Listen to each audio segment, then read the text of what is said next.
ماشاءاللہ لا حول ولا قوت الا باللہ العلی العظیم. حسبنا اللہ نعم الوکیل نعم المولا نعم النصیر. اعوذ باللہ من الشیطان الرجیم. بسم اللہ الرحمن الرحیم.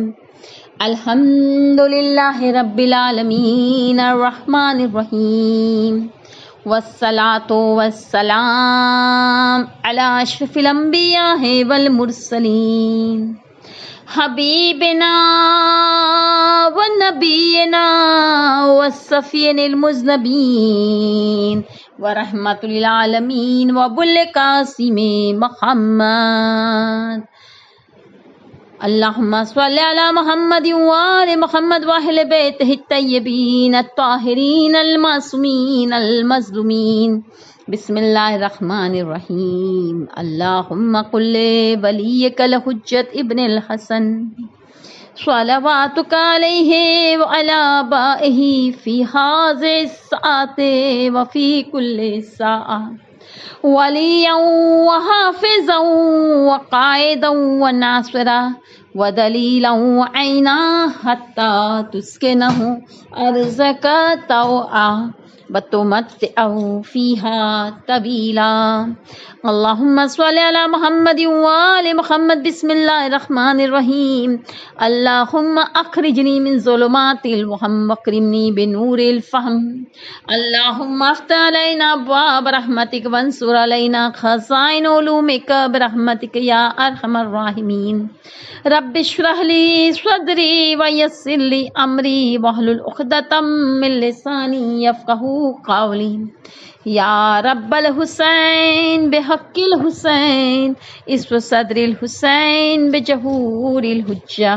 اللہم صلی علی محمد وآل محمد وعجل فرجہم. منتظران امام زمانہ عجل اللہ تعالی فرجہ شریف. سلام علیکم ورحمۃ اللہ وبرکاتہ.